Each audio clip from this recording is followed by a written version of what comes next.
Hello, everyone, and thank you for listening to this episode of the Law Firms of the Future. My name is Bernie Toledano. I'm the head of marketing at Zero and the host of this podcast. Here with me today is Gillian Power, Chief Information Officer at Lathrop GPM. In her role, Gillian is responsible for aligning the strategic direction of the firm's technology, information governance, and management and information services. She serves on the firm's Enterprise Risk Management Committee and Culture, Diversity, and Inclusion Committee. Gillian is an active member in the legal technology community, having served for 5 years as a committee member, including 2 as a thought leader for the annual International Legal Technology Association, also known as ILTA conference. So welcome, Gillian. It's great to have you here. Hi, Bernie. Thank you so much for having me on. Yeah, thanks for joining.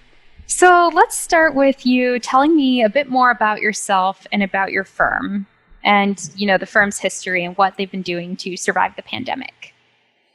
Great, thank you.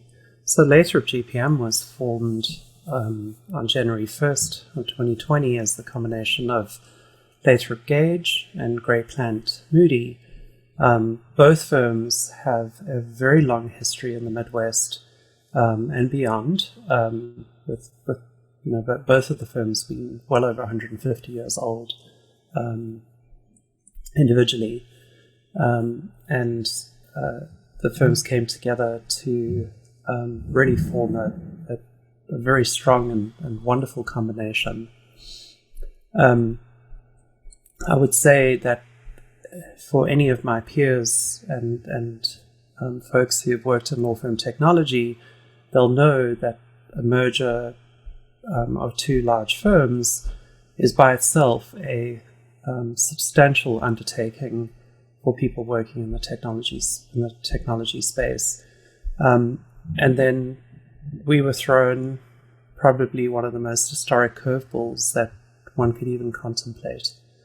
And I'm extremely proud of the team of people that I have the honor of leading, who mobilized on a dime and did everything needed to move the firm to a fully remote experience, which has been very successful, and has really, in the words of our CEO, has probably helped save lives. So it's not often as technologists that we get credited for saving lives, but it is probably statistically accurate to describe it that way.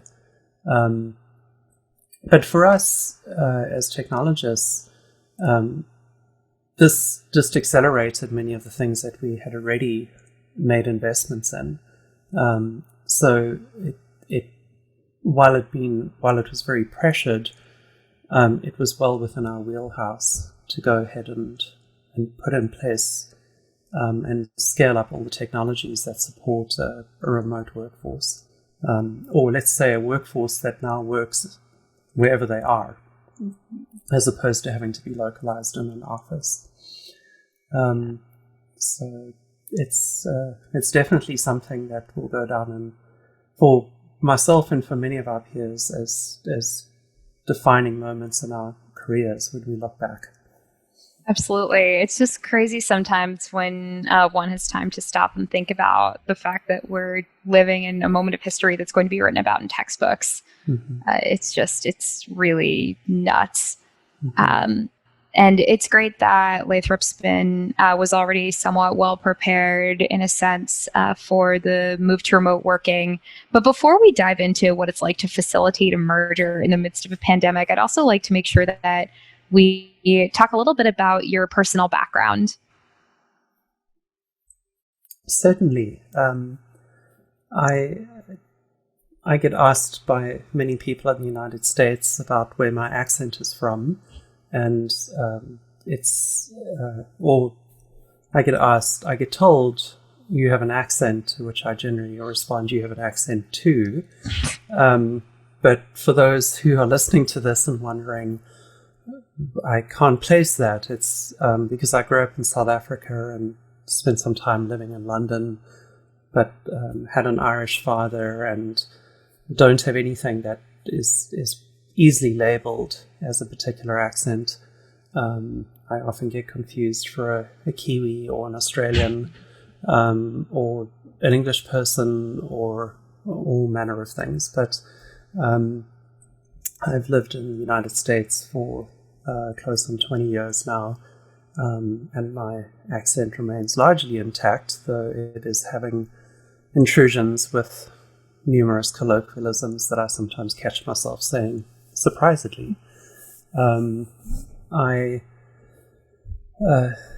have been working in the technology space and the legal technology space for nearly 20 years, and I cut my teeth originally at Denton's in London. Started at the bottom, working on the service desk at night time, and progressed in my career to my current position as CIO. Perhaps as part of what we'll discuss a little bit later as well is I'm also exceptionally passionate about equity, diversity, and inclusion, largely in many parts informed my identity as a transgender woman, someone who came out in my leadership role and have continued to be publicly out and using my success and privilege to create space for other people in an area where there isn't necessarily space for people like me. So this permeates a lot of my thinking, and is a very powerful lens through which I see leadership challenges and opportunities. Thank you for sharing that. I'm really excited to dive into your diversity and inclusion experience and your thoughts later. It's such an important issue, but especially at this time when a lot of issues in the US and challenges are coming to a head within law schools and within law firms. It's really more important than ever to think about diversity and inclusion and talk about it and take action. So definitely looking forward to getting into that later this episode. So before we get to that piece, though, kind of going back to the fact that Lathrop is the product of this merger between Lathrop Gage and Gray Plant Moody, what's it been like to facilitate this merger from a cultural perspective in the midst of this pandemic? I have some background noise at the moment from a small child. So, work from home life. Exactly.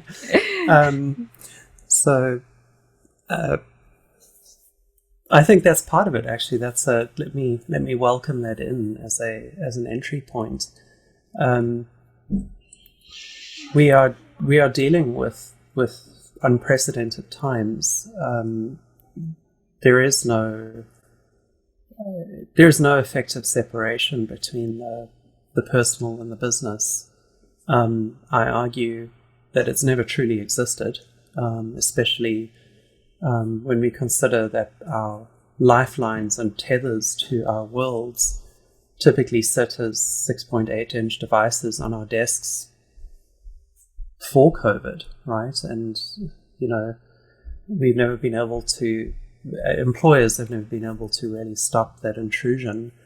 I still remember the old days when you had to call in and be screened by the receptionist before, someone in your family could reach you at work, right? So now there are no boundaries, and I think that COVID has accelerated change on all levels, and we're still making sense of that in many regards. We're still making sense of the implications of that.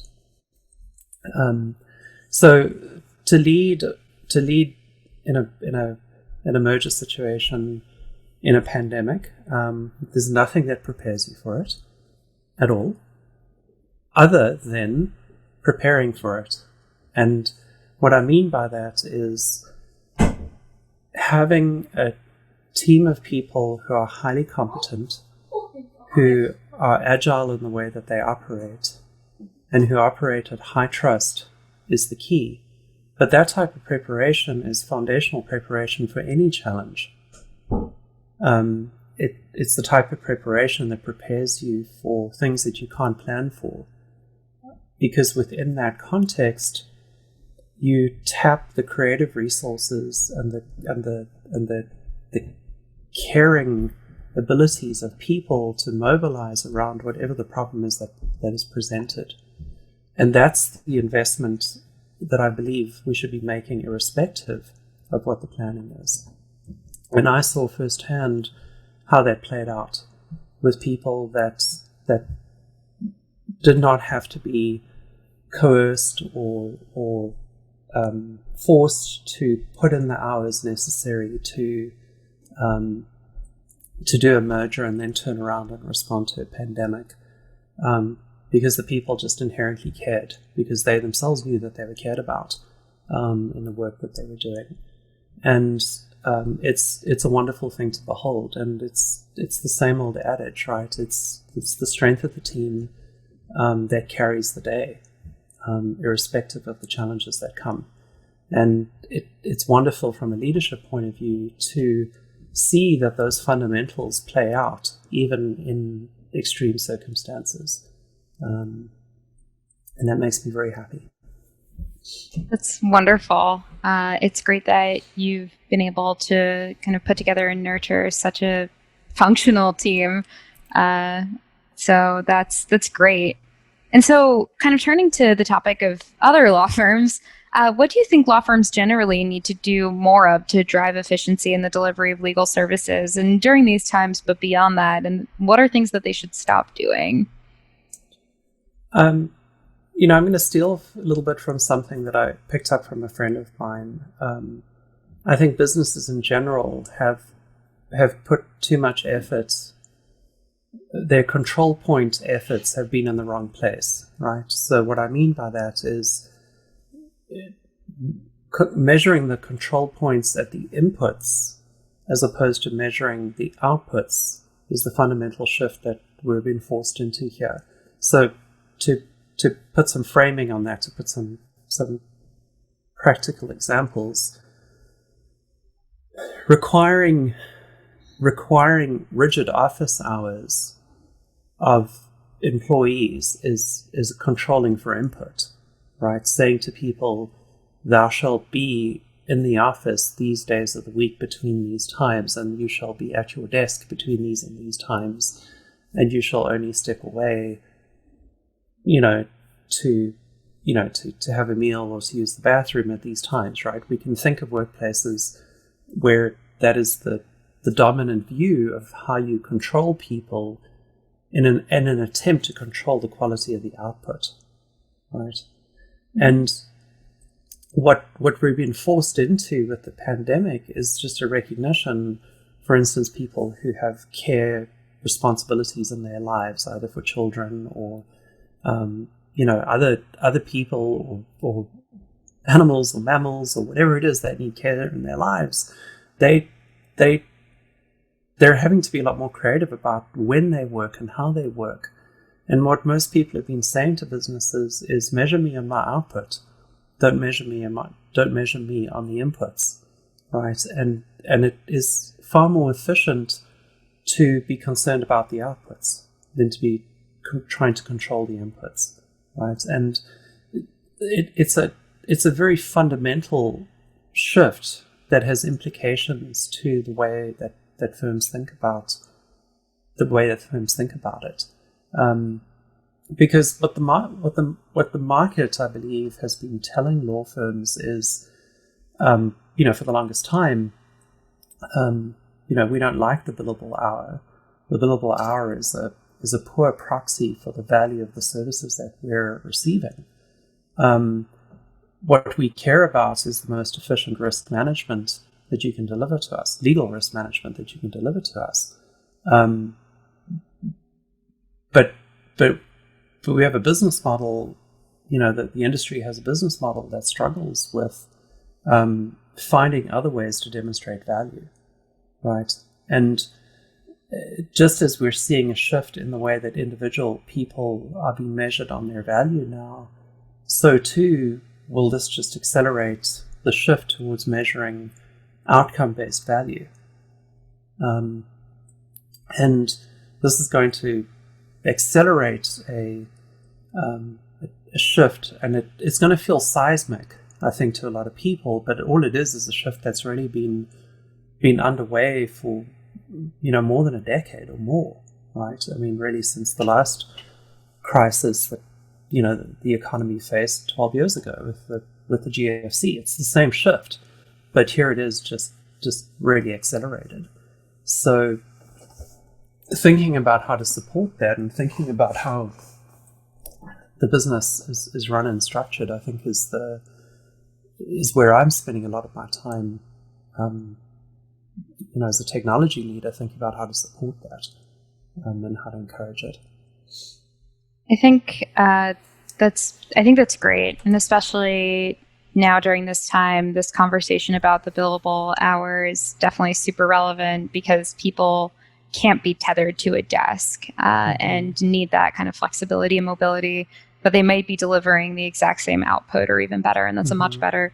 And we've interviewed a number of general counsels on this podcast, and I don't think a single one has said that they would like their law firm to work more hours. So definitely, I think that's a really good way to look at it. So kind of turning to the subject of diversity and inclusion. So I'd love to hear about your work within D&I in the legal sector.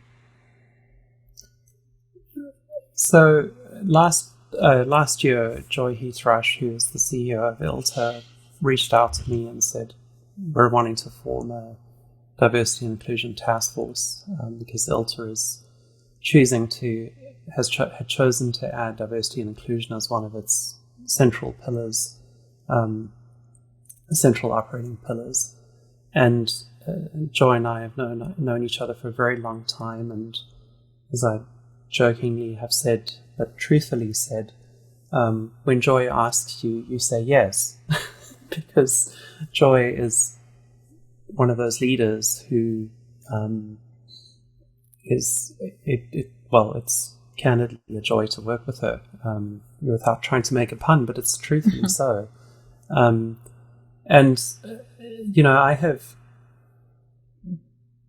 I've often railed against the lack of diversity within technology and legal technology. That there's a lot of really bad structural problems within it. The culture can be very exclusionary to minorities, to women, to gender and sexual minorities as well. In terms of fundamentals. There are, given any technology problem that we might encounter, there are more ways to solve technology problems than most people on a team can conceive of, right? And the worst outcome for me as a CIO is if we keep solving the same problems in the same way, right? Because the intrinsic business value of any particular solution to a problem tends to diminish over time, right? So if you actually keep solving a problem the same way every time, you're actually taking value out of the business. And what I've observed in my time managing and leading people is that teams that are less diverse tend to promote far more homogeneous answers to problems, and it has a tendency to drive innovation out of the problem solving process, right? So doing everything you can to build diverse teams where people feel included, where they have a real sense of inclusivity about their position and their opinion, where difference is respected and honored, has a direct correlation to the quality of the solutions and the outcomes that people have. But it also gets rid of groupthink, and it also gets rid of the suppression of ideas, because there's no nobody has a lock on insight, right? I mean, insight is a fundamental human gift that comes to anybody, right? I mean, so if your culture tends to exclude all opportunities for insight, your results over time are going to be fundamentally suboptimal. So there's a business reason for one, and I tend to like to lead with that. But probably even more important is there's ultimately a moral reason, and I don't actually see the moral reason and the business reason as being unrelated, because when you indicate that you substantively care about diversity, that you substantively care about the work of improving inclusivity and raising equity, people realize that it's not just about the business, right? It isn't just the pure transaction of running the business, that it is about a set of standards and a set of moral imperatives that inspire people. It produces alignment, right? It produces engagement and alignment in what people do. Now, the challenge is you have to manage through some of the discomfort, right? Because people tend to want to gravitate to people that are like them or think like them because it's easier, right? One of the people that works for Xero, that works with you, Bernie, is a fellow South African. And when Ryan and I speak, because we both grew up in the same city, we both grew up surfing, Ryan and I just drop right into the vernacular. Right? So I actually had a text message with Ryan today where I was saying, when are we going to do coffee and rusks, right? And everyone on the podcast, what are rusks? They're a type of dried biscuit that are, a type of comfort food in South Africa. Right? We drop right into the vernacular because we share a common vernacular, even though we didn't know each other in South Africa. But we still have a common vernacular that we can drop into, and it's a lot of fun. And we'll often start, throwing jokes in Afrikaans to each other, which is even more fun because I don't get to do that very much. But it's an indication, right? Like, this is what people do. They gravitate towards people they know, people they're comfortable with. And that's great, right? It's fun, it's easy, but in a business context, it doesn't stretch people, right? It doesn't cause them to step outside of themselves and really listen to the perspectives that other people have. But from a leadership point of view, you have to model it. You have to, as I've said before, you have to disrupt the flow of bias, right? That exists, and you have to show people that difference is valued. Differences of opinion, differences of expression, differences is valued, and that ultimately, from a business point of view, what you care about is insight. What you care about is creativity. What you care about is curiosity. What you care about is innovation, and nobody has a lock on those. Nobody has a lock on those. Everyone has access to them, but they have to be given the space to be able to manifest them in the work that they do. Yeah. No, I think I absolutely agree. I mean, we live in a global world these days, and especially law firms today, and especially with just the proliferation of all these mergers, are global entities serving global clients, and clients are also focusing on promoting diversity in their hiring practices, as they should. So law firms also, I think, need to try to meet the clients where they are on that, and not continue to put forward the same team that proposes solutions that don't necessarily address all angles of the problem. So, definitely more important than ever, but it's really, really important. So one question, though, I think that kind of comes up a fair amount among lawyers, though, is why should they care? So how do you address the benefits and the importance of D&I to someone who really doesn't seem to get it, like someone who says, well, the important thing right now is, getting our team to be able to work remotely. We shouldn't be thinking about kind of hiring quotas or affirmative action or any of that at all. So how do you kind of object to that? In my firm, I don't have to. I'm very incredibly proud to say that. So I don't actually know how I would actually answer that if I was confronted with it. I mean, I'd certainly try and argue the business case. And then if the business case wasn't listened to, I'd still go and influence my own hiring practices. Right? I mean, because it's just so fundamental. And, fire me for hiring diverse people. Come on. I mean, really, it's the case, but I'm incredibly proud of my firm because we have a CEO and leadership who are actively and demonstratively engaged in issues of diversity, equity, and inclusion. It's really part of the DNA of how we function, and I saw this personally when I came out. Right, I had colossal fear. Right, I don't know. There's no other word to describe it, because there was no precedent. Right, I had no precedent for what I did when I came out in 2014. There was certainly. I did my research and I came across a handful of attorneys in some New York firms who had come out.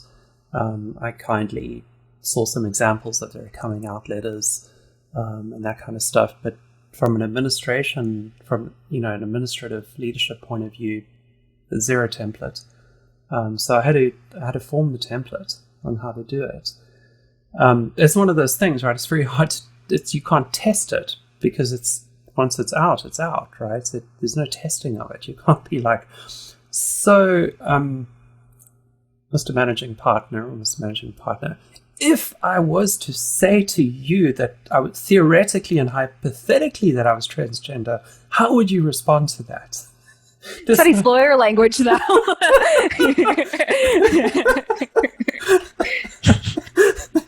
So, but so it becomes it's a leap of faith in a certain sense, and I want to circle back to the recent Supreme Court decision, but it's to be valued based on the quality of my contribution to the business, and to be valued on that is outstanding, because it's a statement of saying that's what matters, is the quality of your contribution, not your gender expression, not your name, not any of those things. And that's the acceptance part of it. But beyond that, to have support is a whole other thing altogether. And I can still recall, the day that my coming out letter went out to the firm. My mailbox just blew up. Right, I should say at that point, my female box, right, just blew up. Once the news had come out, and it was just an outpouring of support, just an outpouring of kindness and support and genuine sharing. I mean, the stories that people told me were outstanding, and that gives so much encouragement, right? So, so comment on the recent Supreme Court decision that affirmed that discrimination on the basis of sexual expression or gender identity is discrimination on the basis of sex under Title VII. That's a huge relief for a lot of people, because I mean, in effect, I waited for a long time to come out because in my mind, I said you have to have a lot of political capital to come out, right? And I know from the experience of many people, that hiding your gender identity or your sexual orientation is an incredibly expensive thing to do personally, right? It's an incredibly expensive, and fractures you in your ability to function in the world.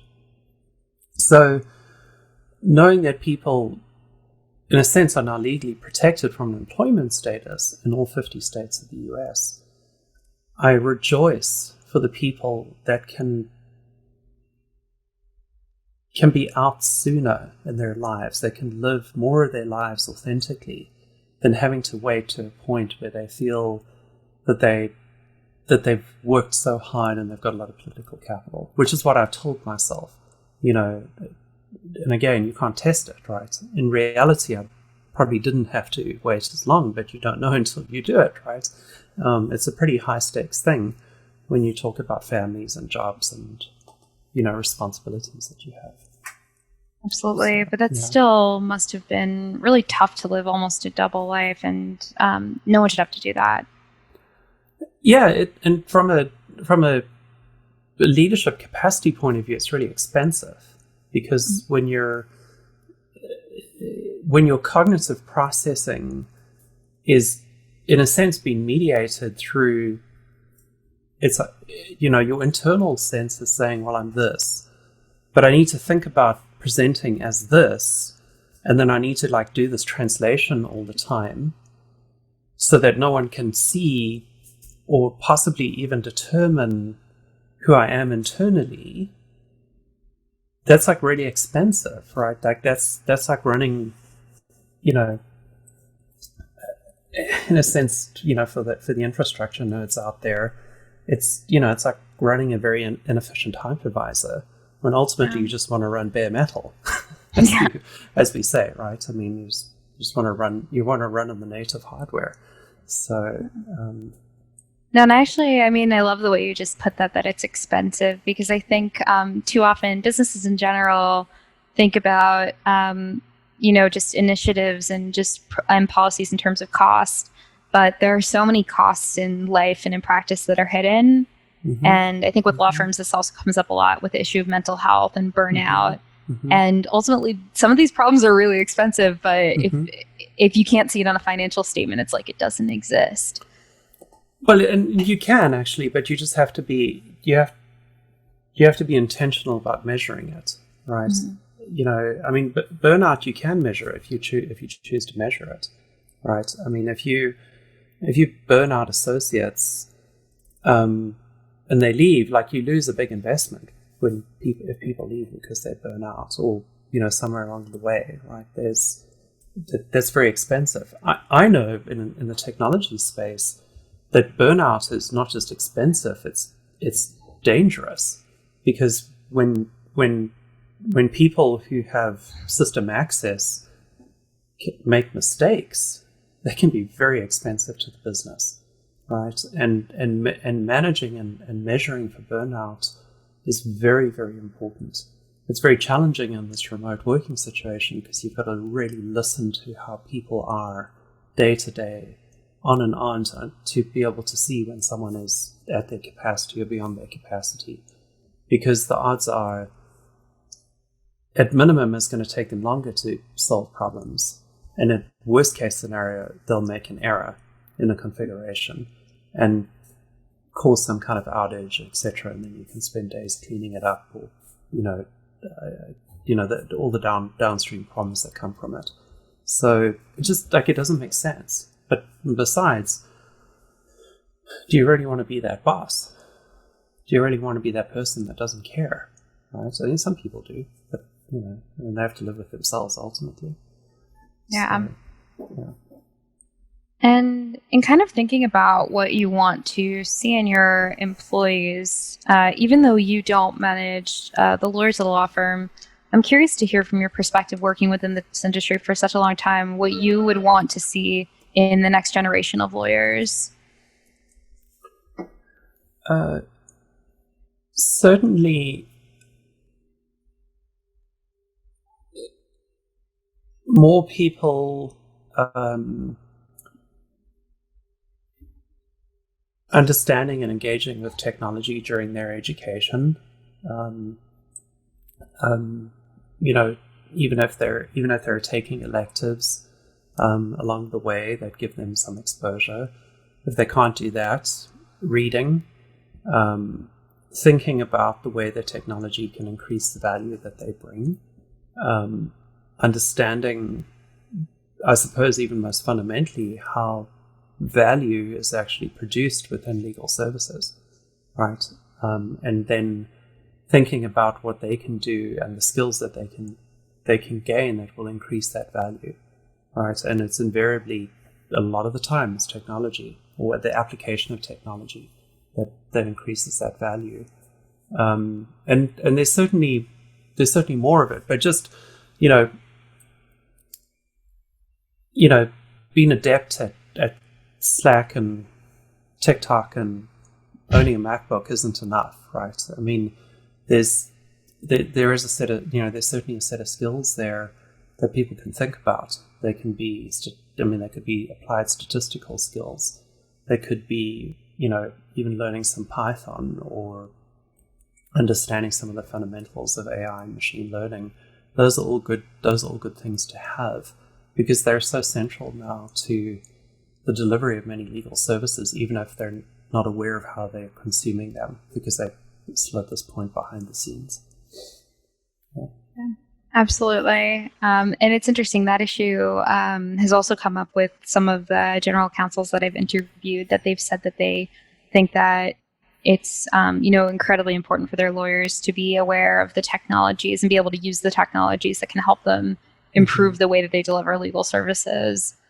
So beyond the billing tool, I think the kind of the specific skills you just raised about kind of AI and ML and Python, those, and understanding those basics will be really important for the next generation of lawyers. So it'll be great to see CIOs working more closely with first-year associates as they come in to maybe help them ramp up. Yeah, I mean, even on a summer break, like,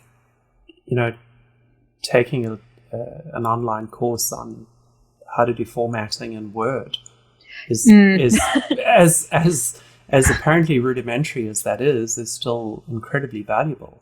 Oh, as a former legal marketer, I relate to that hard. I've formatted so many PowerPoints.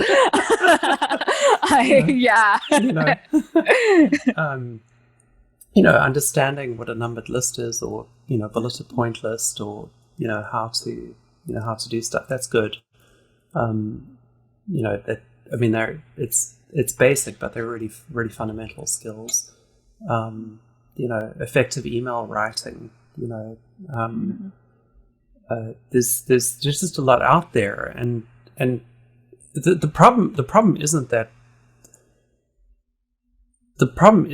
you can't learn this stuff now. I mean, you don't have to go to the computer store and buy the book on Word any longer. I remember the days of, here's Word 95 that you could go buy at the computer store and sit down and put the CD in your computer and learn how to do that. You don't have to do that anymore. But it's really about saying, what are the skills that I need to acquire that are going to make me more effective, that are going to make me more efficient, right? That can speed up repetitive things that I'm doing, or enhance those. Spend the time to learn how to mute yourself on Zoom. Yes. or learn how to find the touch-up appearance button, which we were joking about earlier before we started. But these things in aggregate matter to the delivery of the product. Yep. Absolutely. Yeah. And that's another area where there are definitely some hidden costs. If it takes 30 minutes to figure out why your proposal to a client isn't formatting correctly at 7 p.m. on a Friday, you're much better off just knowing how to use Word. So definitely worth the investment there. Yep. So my last question is really about kind of going back to the name of this podcast, where you see the law firms of the future going.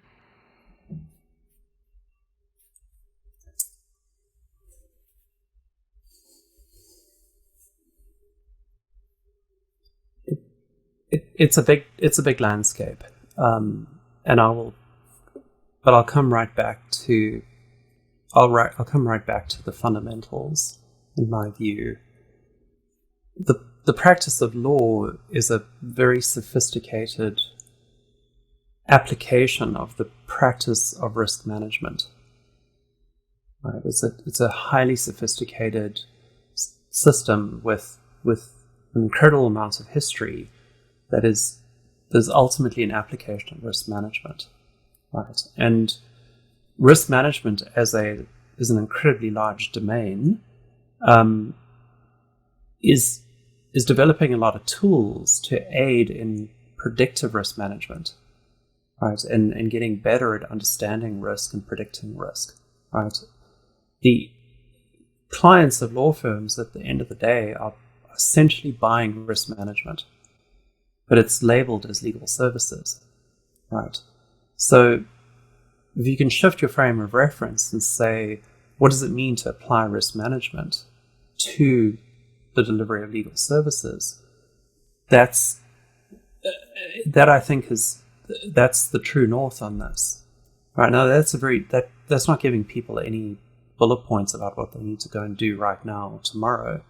But I think it that's the challenge, right? And that's why I spend a lot of my time thinking about on ways that I can assist the business in that.